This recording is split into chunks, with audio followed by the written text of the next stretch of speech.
누가복음 8장 1절부터 3절까지의 말씀을 제가 봉독을 합니다.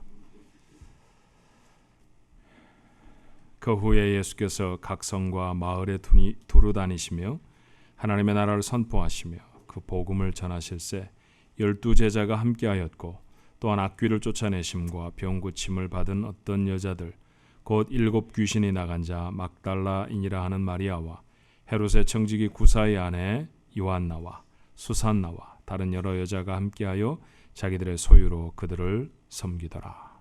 아멘. 자, 우리 한 주간 동안 어떻게 지내셨는지 옆에 분들하고 같이 한번 손을 꼭 잡고 한번 인사하시면 좋겠습니다. 잘 지내셨습니까? 예, 잘 지내셨어요? 예, 편안하셨습니까? 예. 벌써 7월 마지막 주네요. 늘 하나님의 주시는 은혜로 사는 줄로 믿습니다. 예, 우리 가족들 속에 변하지 아니하는 하나님의 은혜가 충만하시기를 한 번 더 주님의 이름으로 축원합니다. 복음서라고 하는 신약 성경의 첫 번째 네 권의 성경이 있죠. 그 성경은 주제가 뭘까요? 무엇을 말하는 성경이겠습니까?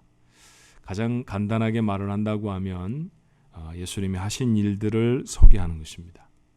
여러분, 복음서는 성경 속에서 우리가 가장 많이 읽는 책이잖아요. 레위기보다는 마태복음을 훨씬 더 많이 읽지 않습니까? 그렇게 복음서를 많이 읽음에도 불구하고 정작 예수님이 하신 일들을 적고 있는 복음서를 읽었던 우리들은 예수님이 무슨 일을 하셨는지 간단하고 명료하게 말하는 것이 조금 어렵습니다. 자, 주님은 무슨 일을 하셨을까요? 자, 누가는 이렇게 정리해요. 본문 1절의 말씀입니다. 그 후에 예수께서 각 성과 마을에 두루 다니시며 하나님 나라를 선포하시며 그의 복음을 전하실세. 오늘 누가 기록하는 것은 두 가지죠. 하나님의 나라를 선포하시고 그의 복음을 전하셨다라고 말합니다. 자, 같은 내용이라도 저는 마태의 기록이 훨씬 명쾌하다고 생각이 듭니다. 자, 마태는 어떻게 정리를 했는지 한번 더 볼까요? 마태복음 9장 35절의 말씀입니다. 예수께서 모든 도시와 마을에 두루 다니사 그들의 회당에서 가르치시며 천국 복음을 전파하시며 모든 병과 모든 약한 것을 고치시니라. 마태의 정리가 아주 명확합니다. 자, 세 가지를 하셨다고 했어요. 가르치셨고 전파하셨고 그리고 고치셨습니다. 앞으로 누군가가 주님이 세상을 주셔서 무슨 일을 하셨습니까? 라고 질문을 받게 되어지면 두려워하지 말고 해야 할 말은 정말 많은데 뭐라고 정리해야 될까? 그렇게 마음이 분주해지지 마시고 세 가지로 정확히 말씀하시면 좋겠어요. 뭘 하셨다고요? 주님은 가르치셨고 선포하셨고 고치셨습니다. 그렇죠? 이 세 가지를 하셨다는 거죠. 좀 넓게 보면 주님이 세상에 오신 것도 십자가에 죽으시고 다시 살아나신 것도 이 세 가지 사역에 다 포함되는 거예요. 그런데 여러분, 정말 중요한 것은 예수님은 자신의 영, 성령으로 지금도 이 일을 하고 계시다는 것입니다. 자, 주님이 이렇게 약속하시죠. 요한복음 14장 26절에 보혜사 곧 아버지께서 내 이름으로 보내실 성령 그가 너에게 모든 것을 가르치시고 내가 너에게 말한 모든 것을 생각나게 하리라. 자, 주님 이후에 어떻게 살아야 합니까? 라는 것이 제자들에게 고민이었습니다. 그 고민하고 있는 제자들의 마음을 단박에 알아채시죠. 뭐라고 말씀하시나요? 성령이 가르쳐 주실 것이다. 주님이 하셨던 사역 중에 첫 번째가 가르치시고 였습니다. 근데 이 사역을 누가 하십니까? 주님이 보내시는 성령이 하신다는 것이죠. 자, 더 명확한, 더 잘 알려진 말씀은 이런 거예요. 사도행전 1장 8절에 오직 성령이 너희에게 임하시면 너희가 권능을 받고 예루살렘과 온 유대와 사마리아와 땅끝까지 이르러 내 증인이 되리라. 자, 성령이 임하시면 할 수 있는 것이 무엇입니까? 증인이 되는 일이죠. 증인이 된다는 것은 무슨 뜻이에요? 가서 복음을 선포하는 자가 되어줄 수 있다라는 얘기입니다. 복음을 전파할 능력이 여전히 성령으로 말미암아 그들 속에 계속 된다고 하는 약속의 말씀이죠. 자, 이 말씀대로 성령은 제자들을 가르치셨습니다. 여러분, 우리가 지금 누가의 복음서를 읽고 있잖아요. 누가가 기록한 복음서다 그런 뜻이죠. 그런데 이 복음서의 가장 분명한 기초는 누가가 모은 역사적인 자료가 아니라 성령의 가르치심입니다. 주님이 하셨던 말씀 한마디 한마디 그 세밀한 부분은 누군가의 기억에 의한 것이 아니라 성령의 가르치심으로 가능했던 일이었다는 것이죠. 그래서 누가가 기록했습니다만 이것은 성령이 주신 성경이 되어지는 것이죠. 갈릴리에 이름 없는 어부들이, 전에는 폭행자요 회방자였던 사람들이 하나님의 나라를 선포하고, 그리고 그렇게 선포된 말씀에 사람들의 마음이 움직여진 것은 그들의 말재가 아니라 그들이 가지고 있었던 배움이 기초가 된 것이 아니었습니다. 성령이 그들에게 능력으로 함께 하셨기 때문에 가능했던 일이었습니다. 그렇다면 가르치고 전파하고 고치시는 예수님의 사역은 지금도 우리 안에 계속되고 있는 것 아닙니까? 같은 성령이 우리 안에 역사하심을 우리는 분명히 믿습니다. 그 성령이 우리 안에서 지금도 하시는 일은 뭘까요? 그렇습니다. 가르치고 전파하시고 그리고 고치시는 것이죠. 그렇다면 구원을 얻은 우리가 살아가면서 가장 주의해야 할 것이 분명해지지 않나요? 뭡니까? 우리 안에 계신 성령의 가르치심을 듣는 것입니다. 그가 내 안에서 선포하시는 주님의 능력을 소유하며 사는 것, 그것이 이 세상을 살아가는 우리에게 가장 중요한 일입니다. 세상을 사는 우리에게 두려움이 있습니다. 실패하고 망하고 너무 늦어버릴 것 같은 생각에 대한 두려움이죠. 하지만 주님은 여전히 성령으로 우리를 고치십니다. 너무 늦은 것 같았던 나 인생에 죽어버린 과부의 아들, 주님이 살리셨습니다. 주님께는 너무 늦은 일은 없는 줄로 믿습니다. 아무도 고칠 수 없을 것 같았던 문둥병자를, 중풍병자를 예수님은 고치셨죠. 주님이 고치시지 못할 만큼 심각하게 망쳐버린 건강도 사업도 인생도 없는 줄로 믿습니다. 주님은 고치십니다. 그러니 사랑하는 성도 여러분, 두려움을 내려놓고 성령이 내게 하시는 일이 무엇인지에 대해 주목하십시오. 여러분은 성령과 더불어 사는 사람들입니다. 성령께서 여러분을 가르치시면 배우시고 그대로 따라야 합니다. 능력을 선포하시면 두려워하지 말고 그 능력 가운데 함께 하십시오. 고치시고 회복하실 것을 기대하실 수 있게 되기를 바랍니다. 지금도 성령은 그렇게 일하고 계신 분이기 때문이에요. 그런데 여기에 정말 놀라운 진리가 하나 있습니다. 주님이 하신 일은 주님과 주님의 보내신 성령에게만 국한된 게 아니었다는 것이죠. 가르치고 전파하고 고치시는 것이 예수님이 하셨고 예수님이 보내신 영 성령이 하시는 일만이 아니라 제자들에게도 가능했던 일이었어요. 자, 부활하신 예수님이 제자들에게 이렇게 말씀하십니다. 요한복음 20장 27절에 예수께서 또 이르시되 너에게 평강이 있을지어다. 아버지께서 나를 보내신 것 같이 나도 너희를 보내노라. 아버지는 주님을 왜 보내셨을까요? 그 세상이 정말 괜찮다, 살만한 곳이니까 가서 놀다 와라, 구경하고 와라, 이래서 오신 거 아니잖아요. 그죠? 그렇게 해서 세상에 오신 게 아니듯이 주님이 우리를 세상으로 보내실 때에도 가서 너희들 하고 싶은 거 마음대로 하며 살아라 라고 하며 보내신 게 아닐 것입니다. 주님은 우리에게 뭘 하라고 세상으로 보내실까요? 보냄을 받은 제자들, 우리들은 도대체 무엇을 해야 할 것입니까? 요한복음 14장 12절은 이렇게 말해요. 내가 진실로 진실로 너에게 이르노니 나를 믿는 자는 내가 하는 일을 그도 할 것이요 또한 그보다 큰 일도 하리니 이는 내가 아버지께로 감이라. 우리가 세상에서 해야 할 일은 주님이 하셨던 일입니다. 뭐하러 세상을 삽니까? 여러분, 정말로 귀한 진리 하나를 오늘 발견하게 되잖아요. 왜 사는가에 대한 질문은 너무 다양하고 너무 복잡하지만 그러나 성경은 우리에게 단순하고 명쾌하게 말합니다. 가르치고 선포하고 고치기 위해서 합니다. 그거 하라고 세상에 보내셨고요.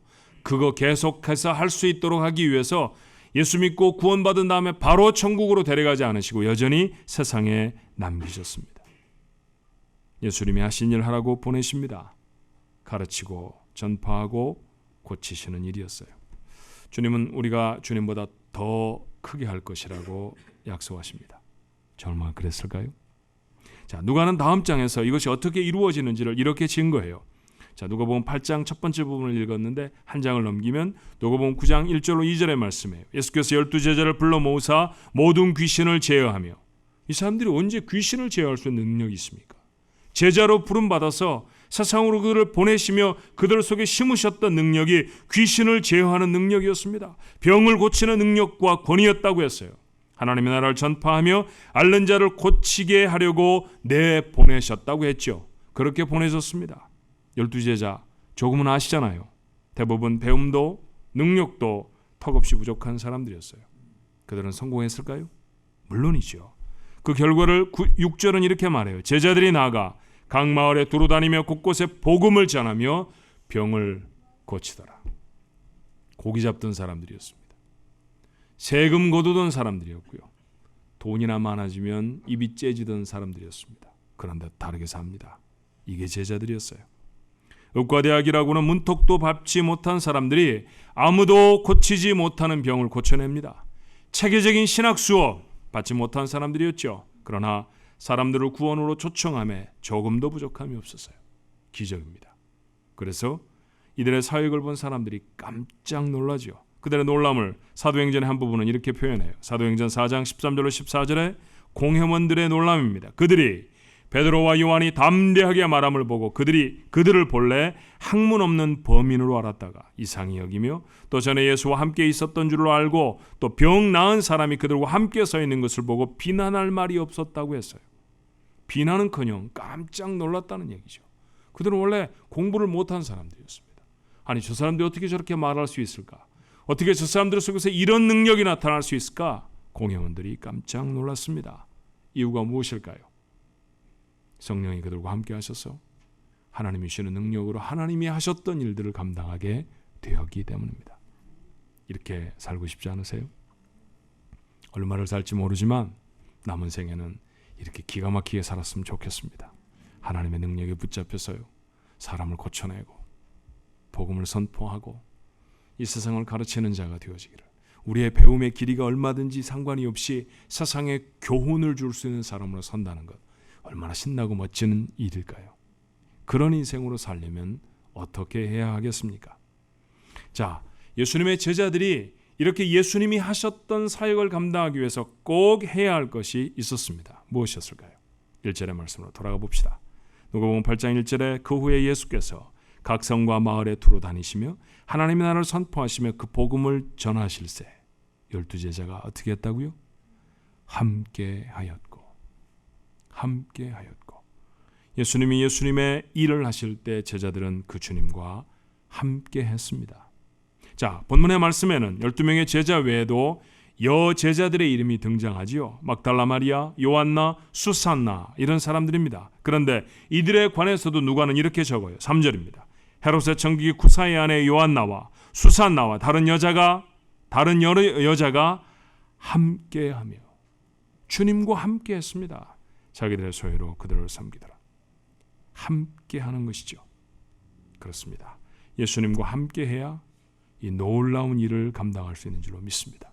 오늘 우리의 이야기로 바꾸면 예수님의 영, 성령과 함께하는 자가 이렇게 멋진 인생을 살아갈 수 있고요, 이 사역을 감당하게 되는 줄로 믿습니다.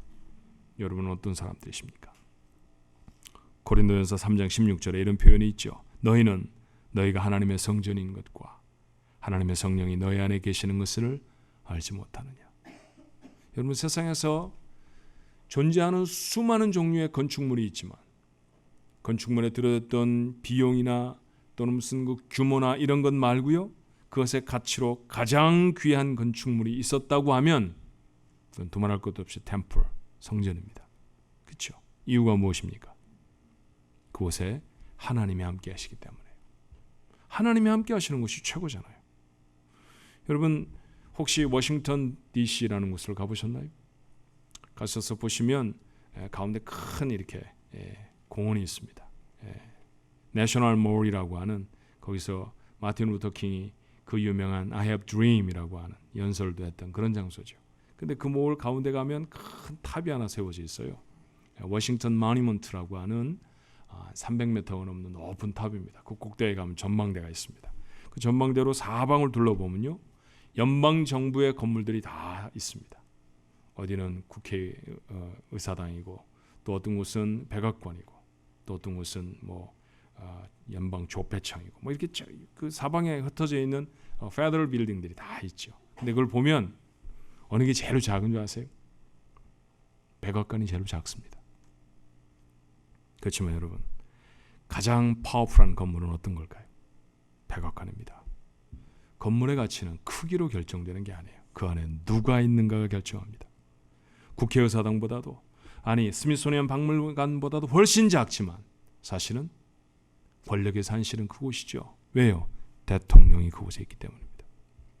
세상에서 가장 거대한 건축물은 하나님이 사신다고 하는 성전입니다. 그런데 그 성전을 말이죠, 예루살렘 한 곳에 세워져 있던 건물로 말하지 않아요. 여러분이 성전입니다. 기가 막힌 일 아닙니까? 이런 대단한 선언을 들어보신 적이 있습니까? 너는 왕자다, 너는 공주다, 너는 부자다, 넌 잘생겼다. 여러분, 이런 말들을 곱하기 1000을 해놔도 이 말 한마디에 비견할 수 없어요. 너는 성전이다. 하나님이 사시는 집이다. 기가 막힌 선언입니다. 여러분, 성전입니다. 세상에서 여러분을 따라올 가치의 존재가 없습니다. 하나님이 계시는 자들입니다. 근데 자신이 없죠. 진짜일까? 내 안에 하나님이 계시다는 건 뒷주머니에 꼽아놓고 있는 수건처럼 꺼내서 볼 수 있으면 얼마나 좋을까? 하나님이 어디 계시지? 내가 지난주에 했던 일을 하나님은 아실 텐데 그래도 하나님이 함께 하셨을까? 어떨까요? 여러분의 답은 뭡니까? 우리가 하고 있는 이 비천한 모습, 우리가 살아가고 있는 이 부족한 모습에도 불구하고 여전히 하나님 우리와 함께 하실까요? 예, 비교하면 이런 거죠. 정말 괜찮은 집이 아니라 주여, 우리는 학고방 같았습니다. 물이 새고 판자촌 같은 집이었는데 그곳에서 사신단 말입니까? 대답은 어때요? 물론이죠. Of course. 성경은 이렇게 말합니다. 고린도전서 12장 3절에 그러므로 내가 너희에게 알리노니 하나님의 영으로 말하는 자는 누구든지 예수를 저주할 자라 하지 아니하고 또 성령으로 아니하고는 누구든지 예수를 주시라 할 수 없느니라. 오늘 이 아침에 하나님 앞에 모여 예배하는 여러분들 중에 그 누구도 주님을 부인하는 사람은 없습니다. 오늘 권 목사가 예수에 대해 뭐라고 말하나 감시하러 이 자리에 오신 분 계십니까? 제가 여러분 다 뵈니까 제가 다 아는 분들인데 그런 분 한 분도 안 계신 것 같으네요. 모두가 다 예수님이 주라고 믿는 사람들입니다. 예수님은 여러분의 주님이십니까?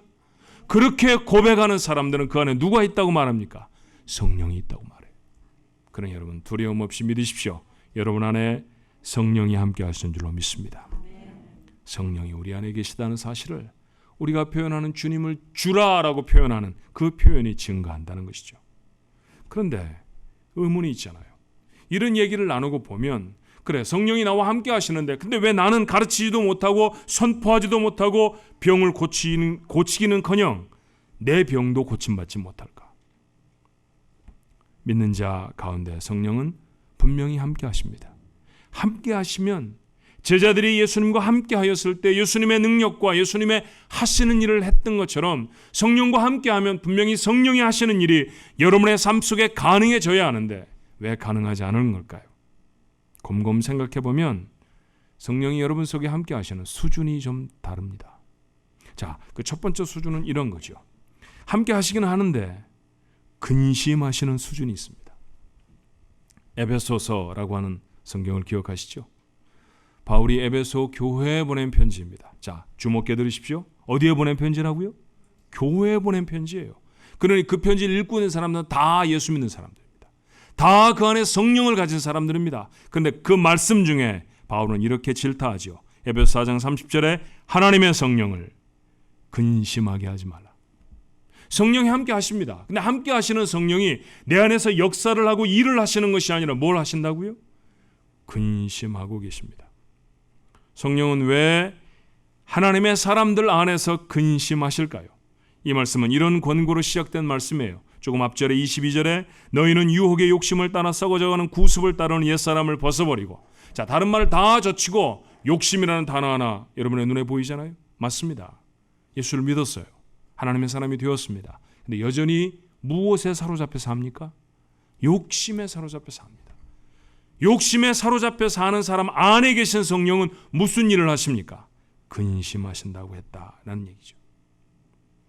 계속되는 에베소 4장의 말씀을 보면 거짓말하고 분노에 사로잡히며 서슴지 않고 더러운 말들을 합니다. 죄악된 삶입니다. 그리고 이렇게 살면 늘 마귀에게 틈을 줄 수밖에 없어요. 에베소 4장 27절에 그러므로 바울은 권면하지요. 마귀에게 틈을 주지 말라. 이렇게 여전히 옛사람의 모습으로 살아내면 성령은 내 안에서 내가 구원을 잃어버리지 않도록 나를 가르치시고 나를 보호하시고 나와 함께 하시는, 내 속에서 나를 지키시는 그 사역이 성령의 주된 사역이 되어지시는 겁니다. 죄를 막아내는 것이 내 신앙생활의 대부분이 되어져 버리는 삶으로 삽니다. 이런 차원의 삶이 있다는 것이죠. 그러다가 조금 신앙이 튼튼해지면 승리의 증거들이 나타나는 차원의 삶이 있습니다. 사탄의 교묘한 시험과 도전의 골짜기를 지나지만 그러나 그리스도인의 삶을 지켜내는 것입니다. 잘하셨습니다. 그런데 여러분, 아무리 잘했다 하더라도 여전히 나는 내 수준의 삶에서 머물러 있는 사람이에요. 마지막 수준은 어떤 단계입니까? 성령과 동역하는 삶입니다.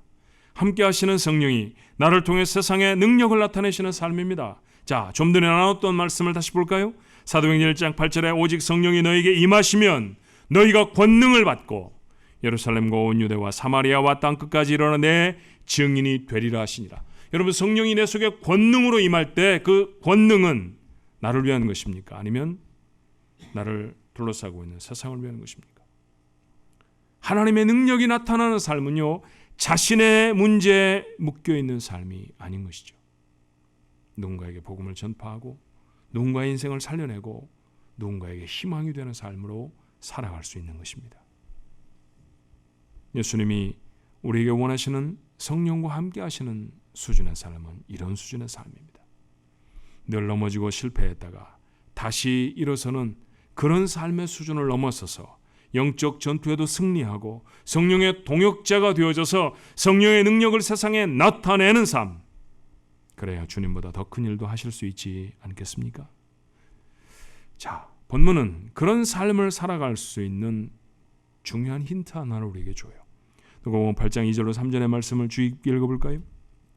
본문의 말씀의 2절의 말씀입니다. 또한 악귀를 쫓아내심과 병 고침을 받은 어떤 여자들 곧 7 귀신이 나간 자 막달라인이라 하는 마리아와 헤롯의 청지기 구사의 아내 요한나와 수산나와 다른 여러 여자가 함께하여 자기들의 소유로 그들을 섬기더라. 함께하는 것이 주님이 하셨던 일들을 능력으로 세상에 선포할 수 있는 가장 중요한 조건이라고 했어요. 그런데 그 함께하심으로 성령이 그들 속에서 역사하실 수 있는 또 하나의 방법이 있죠. 자신의 소유로 하나님이 하시는 일을 돕는 것입니다. 여인들이 했던 또 하나의 일은 그들의 소유로 예수님이 하시는 일을 섬겼던 것이었죠. 소유로 섬긴다라는 말은 자기가 가지고 있는 것들을 주님께 드렸다라는 것입니다. 그렇습니다. 가진 것을 주께 드리는 것, 그것이야말로 성령이 내 안에서 능력으로 역사하시게 되는 비결입니다. 제게는 부끄러운 과거가 있습니다. 여러분도 다 부끄러운 과거가 있잖아요. 없는 것처럼 왜 날 쳐다보십니까? 제 부끄러운 과거 하나를 털어내 놓으려고 해요. 제법 오래되었습니다. 한 15년쯤 됐나요? 한국에 있는 우리 동창 목사님들이 제가 하도 한국을 안 나가니까 가난하고 어려워서 못 나오는 줄 알고, 야 친구야 한번 나와라, 권 목사 한번 나와라. 그래서 갈 형편이 잘 안 되네. 그랬더니 하는 말이, 교회 몇 군데서 집회하면 비행기표는 나오잖아. 그 말에 솔깃하더라고요. 그래서 사례를 주면 비행기표는 되겠구나. 그래. 그러고선 일단 표 끊어서 나와. 그러면은 우리가 교회 어레인지 해놓을게. 그래서 어레인지를 잘 해서 룰루랄라 나갔습니다. 친구 교회에서 집회를 시작하게 됐죠. 첫째 날 저녁에 얼마나 제가 열심히 준비를 했겠어요. 제가 했던 설교를 다 찾아보고 어떤 게 좋을까, 어떤 게 정말 더 은혜를 끼칠까 막 노력하고, 그래서 하나 선택해서 간 거예요. 그러니까 은혜를 받아야 되는데 제가 평생에 설교를 수천 번 했을 것으로 생각이 듭니다만 그때처럼 힘들었던 적이 없어요. 너무너무 힘들더라고요. 목사가 힘들게 설교하면 은혜가 됐을까요? 은혜가 안 되죠. 모였던 사람이 미국에서 누가 온다고 그래서 그래도 은혜를 좀 끼칠 줄 아는데 별로다, 이런 생각이 다 있는 거예요. 참 괜히 왔나, 이거 어떻게 해야 되나, 내가 또 다른 말씀을 여기서 어떻게 준비해야 되나, 너무너무 제가 아주 당황이 됐어요. 그래서 저녁 집회를 마치고 이 부흥회하는 사람들은 다 집으로 돌아갔는데 저는 교회로 또 나갔습니다. 대단히 은혜가 있었던 사람으로 생각했겠지만 저는 아주 시급한 문제였어요. 그리고 아무도 없는 예배당에 혼자서 꿇어앉아서 하나님 앞에 기도하기 시작했습니다. 하나님, 왜 이렇게 은혜가 안 될까요? 하나님, 제가 뭘 잘못했습니까? 어떻게 말씀을 전해야 잘 전할 수 있을까요? 하나님 저를 좀 도와주세요. 하나님 어떻게 해야 남은 시간들 은혜를 끼치겠습니까? 이렇게 열심히 기도를 하는데 제 안에서 자꾸 들려오는 소식이 있습니다. 너 비행기표 받으려고 설교하냐? 너 비행기표 받으려고 설교하냐? 아니 뭐 한 번도 아니고요. 자꾸 그 말씀을 하시는 거예요. 아 그럼 비행기표는 뭐 비행기 타고 뭐 한국에 오지 그럼 배 타고 옵니까? 제가 막 이런 말을 하고 싶은데 자꾸 그런 말씀을 하시는 거예요. 너무너무 마음이 괴로웠어요. 밤을 아주 꼴딱 새고 새벽 집회를 하기 직전에 제가 하나님 앞에 이렇게 약속을 했습니다. 하나님 다 드리겠습니다. 다 드리겠습니다. 안 받은다니까요. 안 받으면 될 거 아니에요. 제가 다 드릴 거예요. 하나님이 귀하게 보셨나 봐요. 그날 그 새벽에 밤을 한 잠도 자지 못했는데 그 새벽에 얼마나 크게 하나님의 은혜로 임해 주시는지, 그 나머지 정말 제가 이전에 경험해보지 못했던 성령의 놀라운 은혜로 그 교회 집회를 잘 마쳤습니다. 정말 많은 사람들이 은혜를 받았어요. 집회를 마치고 나서 친구가 사례를 제게 갖고 왔죠. 그래서 저를 주더라고요. 그래서 친구가 이거 내 돈 나한테 주는 거 맞지? 그랬더니 맞대요. 그럼 내가 내 마음대로 써도 되지? 그럼 그러더라고요. 비행기표 해. 그래서 그래 비행기표는 내가 알아서 할 테니까 이거 내가 헌금한다. 다 드렸어요. 제가 지금 이 자리에 있는 거 보면 그때 돌아왔겠죠. 잘. 비행기표를 포기했어도 제가 잘 돌아왔겠죠. 그때 그것 때문에 제가 뭐 빚더미에 올라 있지도 않단 말이죠. 그때보다 지금이 형편이 더 나으면 나았지 더 어려워지도 않았던 것 같아요. 이 사실은 제게 굉장히 중요한 사역의 비결 하나를 가르쳐준 도구가 되었습니다. 여러분은 뭘 갖고 계십니까? 하나님께 드리십시오. 주님이 하시는 일을 위해서, 주께서 성령으로 나를 통해 하시기를 원하시는 바로 그 일을 위해서 여러분의 시간과 여러분의 돈과 여러분의 재능과 여러분의 미래와 여러분의 삶의 이유를 드리십시오. 그러면 그 자리에 성령의 능력이 나타나게 되는 줄로 믿습니다. 매일 똑같은 죄를 저지르고 그리고 똑같은 회개를 반복하는 삶에서 이제 좀 일어나야 되잖아요. 도대체 지난 주일에 회개했던 것과 오늘 아침 예배를 드리기 전에 여러분이 고개를 숙이고 했던 회개가 다릅니까? 우리는 예수를 믿고 나서 30년, 40년, 50년을 살아가면서 똑같은 회개를 거의 매주 반복하며 삽니다. 여러분 이렇게 살면 성령의 능력 경험 못하고 삽니다. 자기 문제, 자기 죄의 문제 때문에 얽매여서 내 안에 성령이 끊임없이 고민하게 되는, 근심하게 되는 그런 삶이 아니라 이젠 좀 이깁시다. 여러분의 삶 속에 여러분이 가진 것들을 아낌없이 주님 앞에 내려놓으면 거지가 되고 망해버리는 것이 아니라 능력을 경험하게 된다니까요. 하나님의 능력을 경험하게 되는 인생은 다른 곳에 있습니다. 자기 문제가 아니라 세상을 향해서 보내심 바 되어진 하나님의 부르심에 순종하는 것. 여러분 누군가를 가르치고 누군가에게 하나님의 나라를 선포하고 누군가를 위해 기도하면 그의 병이 치유되어지고 누군가의 손을 붙잡고 따뜻한 말 한마디를 건네면 지나간 일주일 동안의 삶이 다 회복이 되어지는 이런 기적의 능력은 금식기도 하면서 특별히 하나님 앞에 애를 쓰는 사람만 받는 능력이 아닙니다. 오늘 여러분이 누리는 능력이 되시기를 주님의 이름으로 축원합니다. 이런 인생을 사십시다. 주님이 하신 일보다 더 큰 일, 욕심일까요? 나는 주님이 하신 것보다 더 큰 일을 하고 싶습니다라는 게 욕심입니까? 아닙니다. 주님의 약속하신 삶입니다. 나보다 더 큰 일도 하리라. 우리에게 하신 약속 아닙니까? 오늘 이 아침에 말씀을 나누는 여러분에게 가능해지는 인생이 되기를 바랍니다. 그런 기가 막힌 인생의 주인들, 우리 가족들의 삶이 되시기를 주님의 이름으로 축원합니다. 기도하십시다. 사랑과 은혜가 많으신 하나님, 성령이 우리 안에 계심을 믿고 감사합니다. 여전히 저희가 부족하고 연약해도 성령님은 떠나지 아니하시고 내 안에 계십니다. 내가 아무리 부끄러운 삶을 가져도 여전히 내 이름은 성전입니다. 근데 주님, 달라지고 싶습니다. 매번 하는 똑같은 죄악에 얽매여서 그저 그 죄를 해결하는 것이 급급한 그런 삶이 아니라 그렇게 성령이 함께 하시지만 탄식하는 삶이 아니오라. 성령이 내 안에서 역동적으로 역사하시는 삶을 살아가고 싶습니다. 하나님 그런 삶을 살게 해 주옵소서. 먼저는 우리가 늘 빠지는 죄악에서 우리를 승리케 해 주시옵소서. 우리의 믿음이 자라게 하시고 우리의 속에 하나님의 능력이 나타나서 우리 스스로가 온전한 그리스도인이 되어지도록 주님 축복해 주옵소서. 그 자리에 머물지 않기를 원합니다. 더 나아가서 하나님 아버지 세상에 하나님의 말씀을 가르치고 세상에 주의 나라를 선포하고 그리고 하나님이 원하시는 대로 연약한 사람들을 일으켜 세울 수 있는 고침의 놀라운 역사, 성령의 능력이 베드로에게 임하였던 것처럼 바울에게 임하였던 것처럼 오늘 아침에 말씀을 나누는 주의 사람들 가운데 임하게 하여 주시옵소서. 여인들이 자신의 소유로 주님의 하시는 일을 섬겼다고 했습니다. 맞습니다. 우리가 가지고 있는 것이 무엇인지 돌아보게 하옵소서. 나를 위한 것이 아닌 줄로 믿습니다. 하나님이 세상에 가르치고 선포하고 고치라고 주신 귀한 도구인 줄로 믿사오니 아버지 앞에 내려놓게 하시고 그 자리에서 성령이 함께 하시는 능력을 경험하는 우리 가족들이 되어지도록 역사해 주시옵소서. 성령의 놀랍고 크신 능력과 역사가 아버지 하나님 우리의 남은 삶 속에 차곡히 채워져서 정말 기적처럼 살아내는 그런 능력의 인생들 우리 가족 모두의 삶이 되어지도록 도와주시옵소서. 예수님의 이름으로 간절히 기도하옵나이다. 아멘.